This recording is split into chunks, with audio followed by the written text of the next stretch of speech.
Bem, senhoras e senhores, novamente bem-vindos à videoaula 106, né? Hoje continuamos um pouco daquela lista de vídeos falando um pouco sobre biomecânica, alguns aspectos relacionados às questões mais voltadas à escápula em si. Bem, hoje, né, como vimos aí no próprio título, temos então falar um pouco sobre a questão da discinese escapular mesmo e alguns aspectos biomecânicos da própria avaliação e mesmo a sua reabilitação, né? Como podemos avaliar as questões voltadas à própria escápula em si e como podemos pensar em processos de reabilitação mesmo, né? Processos realmente de algumas ideias, e lembrando que essas ideias que não sirvam mesmo de protocolos, mas que possam obviamente de instrumental para que outros agentes educacionais mesmo na área física em si possam estar envolvidos nessa questão. Bem, meu nome é Felipe Brito, sou educador físico e vou guiar você por esse campo enorme do conhecimento. Lembrando, se você tiver dúvida aqui embaixo, deixe seus comentários, estar aqui realmente descrito para que possamos realmente discutir e debater essas questões tão importantes, né? Assim como citamos em outros momentos, né? Quem não sentiu uma dor lombar e também quem não teve um pouco da escápula alada, da escápula desorganizada ou mesmo da própria discinese escapular mesmo, como citamos hoje. Bem, vamos a um breve resumo então sobre esse grande trabalho, né, que vamos falar hoje basicamente. Bem, primeiramente vamos pensar que é provavelmente caracterizada pelo próprio movimento desequilibrado da escápula, como um dos fatores aí predisponentes às próprias lesões do próprio complexo articular do ombro em si, né? E pensar também que, além dessa questão do desequilíbrio da escápula, assim, essa cintura escapular, o próprio exame clínico em si, por si só, ele é constituído então por uma inspeção estática e também dinâmica da posição escapular, e a própria reabilitação ela inclui então certos exercícios, tanto de alongamento, e aqui até me risco falar exercícios de flexibilidade, e também por si só situações que vão levar ao próprio fortalecimento da musculatura escapular, né? Os músculos que envolvem a escápula, tanto supraespinhoso quanto infraespinhoso, redondo menor, o próprio subescapular em si, a cintura da escápula e o próprio manguito rotador, por que não falar por si só, né? Então, nesse artigo, então, foram selecionados artigos desde o ano de 1999 até 2015. E a avaliação estática aí, e dinâmica, ele é muito eficiente de identificar as principais, então, alterações.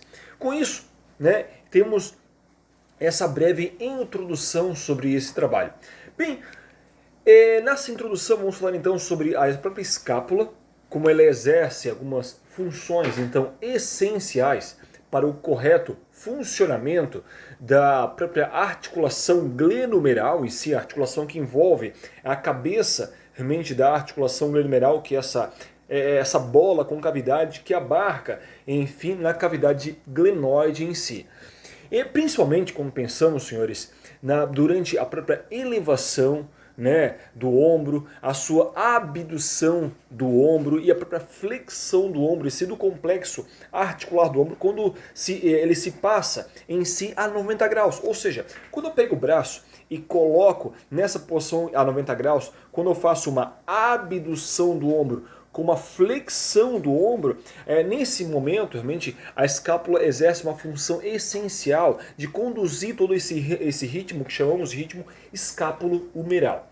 Bem, outra questão também que temos que levar em consideração é que o movimento da escápula ela ocorre em torno de 3 eixos de rotação. E isso é muito importante estarmos atentos. O primeiro deles é o plano frontal, que acontece mesmo os movimentos de adução e abdução de ombro. No plano transversal, quando pensamos nas rotações, né, na cabeça do úmero, na cavidade, as rotações tanto externas quanto rotações internas. E no plano sagital, quando pensamos aí na própria flexão do ombro e na própria extensão do ombro, que acontece nesse plano, nesse eixo aí transversal por si só. Então esses 3 eixos de rotação que acontecem mesmo os movimentos da escápula propriamente ditas. O húmero, então, ele se desloca uma certa eficiência, digamos assim, para atuar numa certa plataforma estável. E isso temos que estar bem nítido conosco. Essa plataforma estável para a própria ativação dos músculos mesmo proximais. Consequentemente, melhorando aí a certa, chamamos de coaptação da articulação glenomeral. Ou seja, o momento em que a cabeça do húmero fica realmente bem coaptada com a cavidade glenoide, assessorada por esse osso planar, que é a própria escápula em si. Bem, uma outra questão que temos que também estar atentos é que associada a próprias diversas doenças no próprio complexo articular do ombro, principalmente a síndrome do impacto, ou seja, conjunto aí de sinais e sintomas que é essa síndrome provinda de impacto. Impacto de quem, né, professor?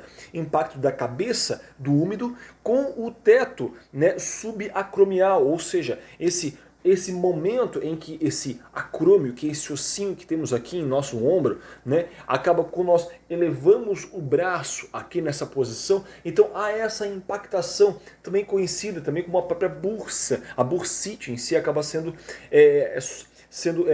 pressionada, esmagada com isso, certo? Uma outra questão também, a própria diminuição da própria inclinação posterior, né, e a rotação superior e rotação externa da própria escápula em si contribui para essa compressão, digamos assim, das estruturas desse espaço subacromial, ou seja, quando a escápula ela não consegue realmente essa rotação externa da escápula, ela não contribui, ela não segue esse ritmo escapulomeral, bem como a inclinação aí posterior mesmo da escápula, ela possa contribuir com esse ritmo, há uma certa impactação dessa cabeça do húmero com a própria cavidade glenoide e o teto mesmo do teto subacromial em si. Bem, então essa é basicamente uma introdução geral de algumas patologias, algumas ocorrências clínicas e cinesiológicas que ocorrem mesmo com a cabeça do húmero e a própria cavidade glenoide em si. Então esse artigo, então, ele teve basicamente com uma certa metodologia, utilizando então a busca de artigos tanto de base de dados, tanto do PubMed, né, que é uma grande base de dados aí a sendo investigada, uma outra base é realmente os Medlines, né, ao próprio Lilacs, que é uma excelente base de dados, e o Cielo também. Então essas 4 bases de dados, PubMed, Lilacs, Medline e Cielo foram utilizados para o recolhimento, a captação e a revisão bibliográfica realmente desse artigo. Bem, selecionados então os artigos, nesse caso, de maior relevância, realmente contendo as palavras-chave, os keywords, né, necessários para a busca desses dados até então. Bem, e com o objetivo mesmo de focar mesmo no estudo, trabalhar realmente a investigação da cinese escapular, a investigação de outras questões que envolvem as patologias ortopédicas, né, e cinesiológicas da articulação aí do próprio ombro em si. Então, essa basicamente foi o método, né, e a metodologia para a coleta dos dados. Agora vamos entrar num campo um pouco mais interessante de nosso trabalho. E aí chamo vocês agora, não desistam, ficam comigo. Bem, entramos num campo bem interessante, que é a parte mais grossa e mais significativa realmente de um trabalho científico, que é a revisão da literatura, a revisão bibliográfica em si. Então, primeiramente, entendemos que a escápula, por si só, ela é um elo, basicamente, para a função adequada do complexo articular do ombro, né? Eu sempre brinco com os meus alunos no meu ambiente de trabalho, né, que a escápula é tão importante para o complexo articular do ombro quanto o glúteo é importante para a cintura pélvica em si, né? Então a escápula, a cintura pélvica tem esse grau de importância muito semelhante para essas estruturas em si. As próprias alterações biomecânicas, nesse caso, né, desses movimentos, são conhecidos então como discinese escapular. Então, alterações biomecânicas que ocorrem nos músculos, o desarranjo articular, a falta de sincronia desses músculos, ou seja, quem vai ativar, quem vai relaxar, quem vai estabilizar, a falta de sincronia desses músculos levam o que chamamos aí então de discinese escapular. Bem, e a escápula alada por si só, né, que é para a lesão do nervo torácico longo, né, que leva realmente essa escápula a ficar mais alada, deixando ela mais proeminente na borda medial, ou seja, quando nós pegamos o sujeito e olhamos ele das costas, observamos que essa borda aqui da escápula ela fica mais pontuda, realmente. Então, isso é chamado também de escápula alada, ou seja, há uma lesão nesse nervo torácico longo, né, o nervo que liga a escápula ao próprio tórax em si. Outra questão mesmo, que a própria discinese escapular, ele é também uma perda do próprio controle dos movimentos voluntários mesmo do braço. Ou seja, quando eu tenho a intenção de fazer o gesto, realmente a escápula ela perde esses movimentos. A discinese escapular ela tem essa característica por si só. Bem, uma má postura também influencia nesse processo. Né? Observamos que o sujeito que tem ombros muito protusos, né? Passa longas horas na frente do computador, numa questão laboral, né? Lesões nervosas, quando pensamos as lesões que partem das linhas de dermátomos, miótomos, nervos periféricos, que vêm lá de C4, C5, C6. Então essas lesões nervosas que partem dos miótomos, dermátomos e nervos periféricos também acometem, né, como uma certa origem do problema da própria discinese escapular, bem como disfunções proprioceptivas, fraturas por si só da clavícula também gera esse desarranjo, né? Lesões acromio-claviculares, ou seja, lesões entre ligamentos do acrômio com a própria clavícula em si, ficando nesta região. E claro, a falta de flexibilidade, né, dos músculos da cintura escapular e claro, a própria fraqueza por si só leva a essas ocasiões. A biomecânica alterada da escápula no repouso mesmo ou mesmo durante o movimento leva a esses processos também de alterações na própria cintura da escápula por si só. Então essa é basicamente uma introdução geral. Algumas implicações clínicas devemos estar atentos também, como por exemplo algumas lesões, tais como as instabilidades que acontecem nessa região, a própria capsulite adesiva, né, e síndrome do impacto que gera realmente uma certa aprisionamento da cabeça do úmero na sua cavidade, que realmente impede esse bom arranjo da escápula com o próprio úmero em si. E autores, né, podemos citar um autor também que o próprio Klimber e outros autores como McMullen, são autores que vocês depois vão verificar aqui embaixo na descrição do vídeo, e citam que 68%, exatamente isso, 68% dos pacientes com síndrome do impacto, desses 68%, 94% possuem uma certa lesão labral. Professor, o que é labro? Labro é uma folhinha, digamos, de fibrocartilagem que envolve a cabeça do úmero. Esse é o labro. E 100% dos que apresentam essa instabilidade glenumeral, elas possuem então a certa discinese escapular. Então essas são algumas implicações então clínicas.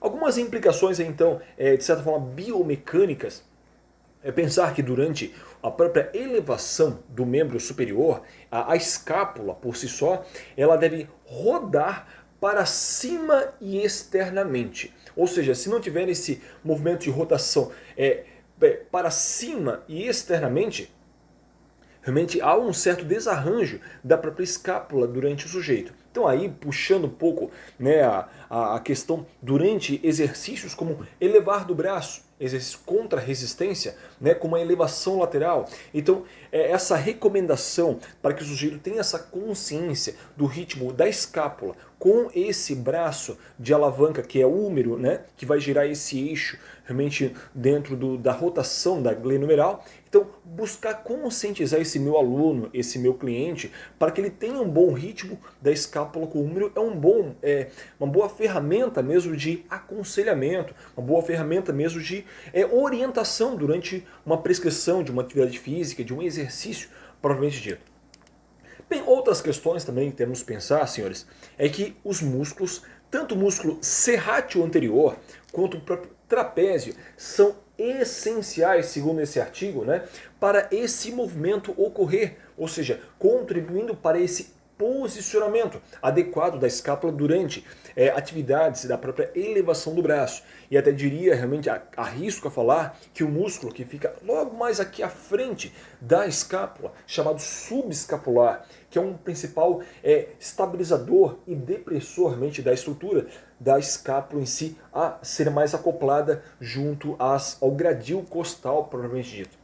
Bem, outra questão que temos que estar atentos também, senhores, é que o músculo serrátil anterior, ele também é considerado um dos principais músculos de fixação da escápula, necessários para essa boa cinemática, da própria elevação do membro superior por si só. O músculo trapézio, podemos dizer assim, que tem uma certa boa rotação da escápula para cima. Então, o músculo trapézio, ele gera essa rotação da escápula para cima e tem essa função especificamente. Alterações nas próprias atividades eletromiográficas, ou seja, de componentes elétricos que venham realmente a recrutar esses músculos, algumas alterações eletromiográficas nessa região em pacientes com síndrome do impacto. Então verifica-se, realmente alguns artigos trazem realmente esses dados, que pacientes que têm síndrome do impacto têm uma certa alteração do componente eletromiográfico dessa estrutura por si só.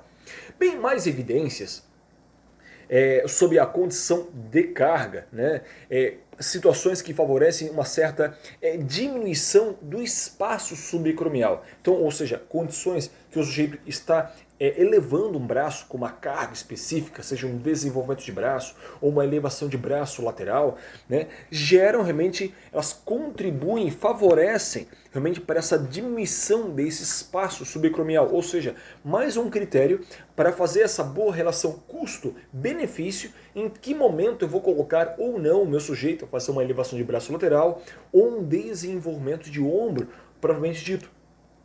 É importante entendermos, senhores, que a falta dessa inclinação posterior, ela tem sido atribuída então a um próprio encurtamento do peitoral menor, ou seja, é um músculo que fica embaixo, basicamente, do peitoral maior, e esse encurtamento desse músculo peitoral menor gera essa falta de inclinação da escápula, ou seja, a escápula não consegue inclinar corretamente porque os músculos, principalmente o músculo peitoral menor, ele está encurtado. E aí algumas atividades que gerem flexibilidade, e o alongamento é uma das tantas estratégias para gerar a própria flexibilidade em si. Então isso quando pensamos em algumas questões então biomecânicas. E a avaliação, como podemos pensar em uma boa avaliação dessa região da cintura da escápula propriamente dita? Primeiramente trata-se de um processo mais qualitativo do que quantitativo propriamente dito. É muito mais uma avaliação cinesiológica, quando pensamos numa avaliação mais qualitativa, do que quantitativa quando pensamos numa avaliação biomecânica.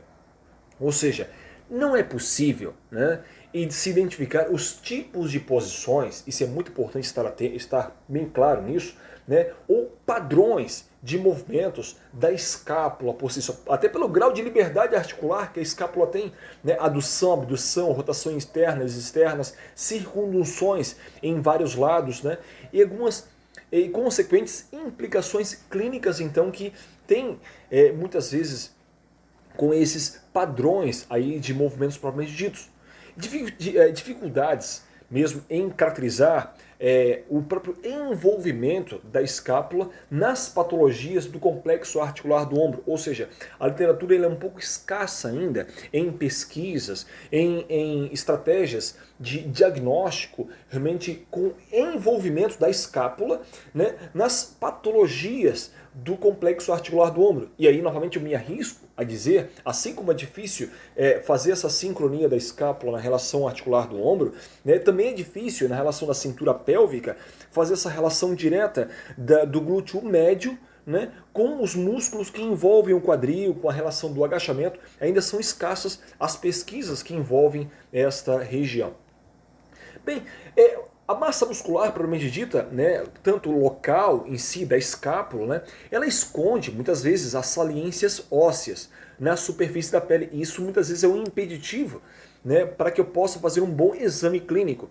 e esse exame clínico ele é constituído então por uma certa inspeção da posição da escápula. Então um sujeito que tem uma massa muscular muito avantajada nas costas, às vezes me impede realmente de fazer essa inspeção da posição escapular durante o repouso e mesmo do comportamento da escápula durante a própria elevação do ombro propriamente dito. Então autores, né, como Klimber e outros autores, eles classificaram então a forma de avaliação da própria discinese em 4 posições. Primeira delas é onde apenas o ângulo inferior da escápula ele encontra-se então proeminente. Durante o movimento, o acrômio inclina-se anteriormente. Então quando tem um sujeito que a borda da escápula ela encontra-se uma certa proeminência, encontra-se com uma certa ponta para trás, né? O próprio acrômio ele inclina-se anteriormente. Esse é um sinal realmente, dos 4 posições para avaliar realmente a própria discinese escapular. Bem, uma outra ferramenta, uma outra forma realmente nessa avaliação qualitativa é verificar se há proeminência da borda medial da escápula no repouso e inclinação posterior, né, da borda medial durante o movimento. Ou seja, além de eu avaliar estaticamente, como é o caso 1, nessa segunda posição, é avaliar realmente durante o movimento da escápula propriamente dita. Uma terceira forma seria avaliar se a borda superior da escápula ela permanece elevada no repouso. Ou seja, a borda superior da escápula, se no repouso ela permanece elevada ou não, né? Ou mesmo a quarta posição para avaliar realmente a discinese escapular é avaliar realmente as posições assimétricas entre as escápulas. Ou seja, uma ferramenta muito interessante é a própria fotografia. Eu avaliar realmente o sujeito, ou fotografando, ou durante o gesto, filmando, realmente esse desarranjo entre uma escápula em relação à outra, né? Então essas são as 4 posições que classificam então a própria discinese escapular. Bem, o teste da própria discinese ela tem sido então de maneira mais simples para classificar indivíduos, ou seja, classificando indivíduos que sim, que têm a discinese escapular, ou que não possuem a discinese escapular. Então tem sido utilizadas essas classificações entre tem ou não tem, segundo as 4 posições que classificamos aí anteriormente. Bem, é muito importante que alguns autores também citam isso, com o Matsuki e outros autores, eles referem que existe uma certa diferença na própria cinemática entre a escápula dominante e a não dominante. Ou seja, eu sou canhoto. Então, naturalmente, a minha escápula dominante ela vai ter uma diferença cinemática em relação à minha escápula direita, que não é meu braço dominante. Então, haverá realmente esse processo em relação à dominância motora, propriamente dito. A escápula dominante ela apresenta, em média, então, em torno de 10 graus, quando ela é rotacionada para baixo no repouso, né? E em média 4 graus para cima durante a elevação do membro superior. Então tem essa diferença entre 10 e 4 graus respectivamente, quando comparadas mesmo à escápula aí não dominante. E na maioria dos casos, o próprio tratamento nesse caso ele é conservador, ou seja, realmente o foco não é curar realmente a discinese, mas melhorar a qualidade de vida do sujeito, seja no ambiente laboral ou na vida mesmo diária do sujeito. Então a proposta nesse caso da própria reabilitação em si é primeiramente pensar que deve-se começar com a otimização da estabilização dinâmica, né? O sincronismo de forças que exerce entre os músculos. Então essa sincronia das forças é uma estratégia de reabilitação, né, desses músculos, tanto os escápulo-torácicos, ou seja, que ligam a escápula ao tórax, quanto o escápulo-humeral, né, que ligam realmente a escápula ao próprio húmero em si. Bem, muito importante também que deve se enfatizar é que os depressores da cabeça humeral, né, ou seja, estabilizadores da escápula e de músculos que atuam primariamente no complexo articular do ombro, eles mantêm as relações de comprimento e tensão dos músculos propriamente ditos. E deve-se começar então com exercício de flexibilidade, e aí o alongamento é uma das estratégias, né, para uma postura correta. Então, as estratégias que busquem maior flexibilidade dos sujeitos. Seguindo então, nesse caso, após esse trabalho de mobilização articular, aumento da flexibilidade, busca-se com isso exercícios de fortalecimento dos próprios músculos da escápula propriamente dito, né? E dentre esses exercícios, temos um exercício chamado Scapular Clock. Bem, esse Scapular Clock consiste basicamente em pegar uma bola, né, e no sentido horário fazer movimentos de 3, 6 e 9 horas. Então fazer os movimentos realmente apoiando uma bola na parede, né, e fazer 3, 6 e 9 horas buscando esse movimento da rotação da cabeça do húmero na cavidade glenoide propriamente dito. Então esse é um primeiro exercício, o Scapular Clock, né, que tem esse processo realmente de estabilizar e fazer esses movimentos da escápula propriamente dito, né? Um segundo exercício é o Tower Slide. Bem, esse exercício, o paciente, então, deve flexionar a coluna de tal forma que a própria flexão de ombro ela é induzida, concentrando-se a aproximar as próprias escápulas propriamente dito. Ou seja, o sujeito fica no chão, né, deitado de barriga para baixo e buscando então mobilizar a escápula, fazendo a flexão de ombro e uma adução das escápulas, aproximando realmente deitado, como se fosse fazer um movimento de prancha, como citamos no vídeo anterior.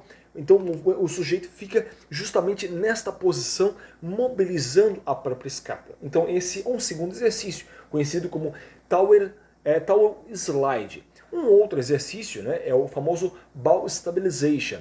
É o mesmo, esse exercício deve ser evitar mesmo que a bola se mova, no caso, para que se tenha uma certa intensidade e aumentando mesmo as próprias perturbações, né, com a bola e buscando então com a bola pressionar, fazendo com que a bola realmente se mova em algumas direções, uma bola maior, utilizando uma bola de pilates, né, aquelas bolas suíças. Então, utilizando uma bola daquela é uma das estratégias para a mobilização da própria escápula em si, né? E um outro exercício, quarto exercício, é o exercício de facilitação neuromuscular proprioceptiva, ou seja, o famoso FNP, né, que nós conhecemos, que pode ser feito de forma ativamente sem carga, ou mesmo a utilização de alguns halteres, pode ser feita a utilização de algumas bandas elásticas ou uma polia, que são exercícios que o sujeito pega uma polia daqui com a carga tensiva, né, puxando o contrário, onde eu faço movimentos tanto de rotação aqui, ó, externa, quanto movimentos de rotações internas, para justamente fortalecer mesmo esses músculos que envolvem a própria escápula. Um quinto exercício é um exercício chamado de sacos alternados, onde pode ser feito com halteres, né, ou evoluir mesmo para socos alternados com pisada à frente ou mesmo com elásticos pode ser usado, onde o sujeito coloca o elástico preso no anteparo atrás e vai buscar realmente esse movimento, fazendo uma certa adução aqui horizontal dos ombros, né, e fazendo uma extensão, uma flexão mesmo do ombro nesse movimento. Esse é um outro exercício famoso de socos alternados, né? Então, uma outra questão também que temos que ter atenção é um exercício também que chamamos de exercícios pliométricos, utilizando bolas com diferentes cargas, e deve-se jogar então essa bola pegamos essa bola acima da cabeça e jogando ela em diferentes posições, onde eu pego essa bola e jogo ela num eixo, depois jogo ela em outro lado, realmente utilizando as diferentes posições para jogar mesmo esta bola. Que muitas vezes o intuito desses exercícios é de recrutar melhor os músculos serrátil anterior, né, trapézio médio e inferior, em detrimento de uma menor ativação do trapézio superior, ou seja, eu sacrifico a ativação do trapézio, que muitas vezes vem a elevar minha escápula, eu não quero isso, eu quero deprimir minhas escápulas e aduzir elas. Então, em detrimento de um recrutamento do trapézio superior, eu busco ativar músculos como o serrátil anterior, o trapézio médio e o inferior também.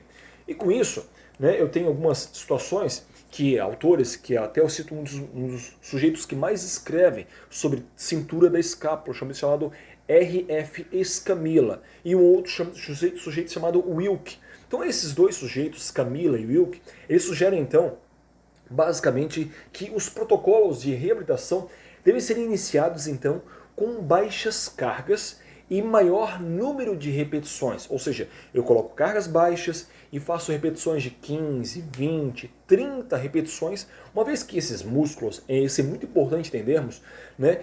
Esses músculos estabilizadores do complexo articular do ombro, eles tendem a não aumentar sua ativação com aumentos das cargas. Então não adianta eu colocar uma carga muito elevada, que esses músculos estabilizadores eles não vão ativar mais, né, por ter uma carga maior. E isso quem sustenta são esses dois grandes autores que publicam bastante sobre a cintura da escápula em si. Um sujeito chamado R.F. Escamilla e um outro sujeito chamado Wilke. Então esses dois sujeitos, Wilke e Escamilla, sustentam esta citação. Um outro sujeito, né, chamado Johnson, e outros autores citam como é importante, então, realizar esse trabalho proprioceptivo nas próprias instabilidades do complexo articular do ombro, para melhorar mesmo esse controle neuromuscular, melhorar esse arranjo também dos músculos que vão fazer a força e dos músculos que vão facilitar mesmo a força. Certo, senhores? Vamos então à conclusão final desse nosso grande trabalho.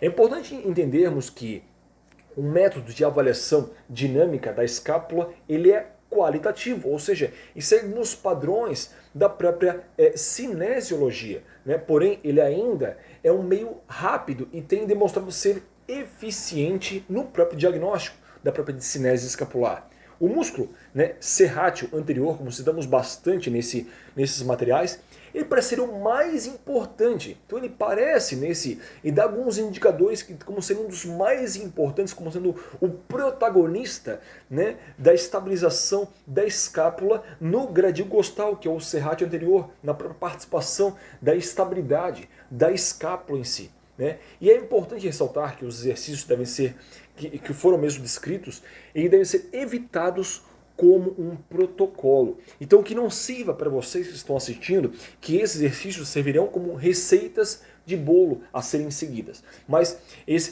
são apenas algumas ideias, né, de exercícios que podem ser usados em diferentes formas para adequá-los mesmo ao seu paciente. E é muito importante, senhores, para finalizar realmente a nossa fala de hoje.